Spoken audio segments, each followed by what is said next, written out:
In the inception, the earth was without any formation, and the whole universe was still in desolation.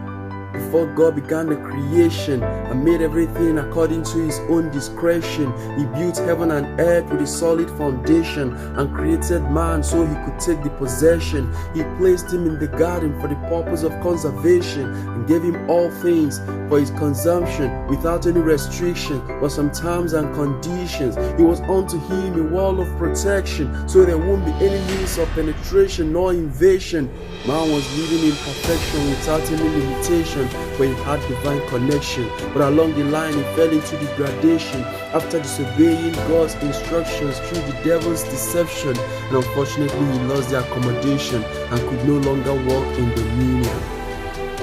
His life became filled with confusion and frustration and was in constant affliction. Tilling the ground for survival became his occupation, but he had no option than to suffer the punishment of his transgression. Yet he despised God's correction and walked in his own evil imagination. He thought his addictions could give him satisfaction, but never knew that the end thereof is destruction.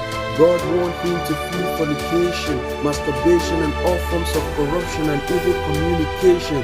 Yet he despised God's correction, despite knowing the full implication. His decisions kept him under depression, and his self-delusions deprived him of God's promotion. He faced hunger and starvation, but when he came to his realization, he began to seek for solutions to the situation, but he found no medication. And when God saw his helpless situation, he sent his only begotten Son on a rescue mission of restoration.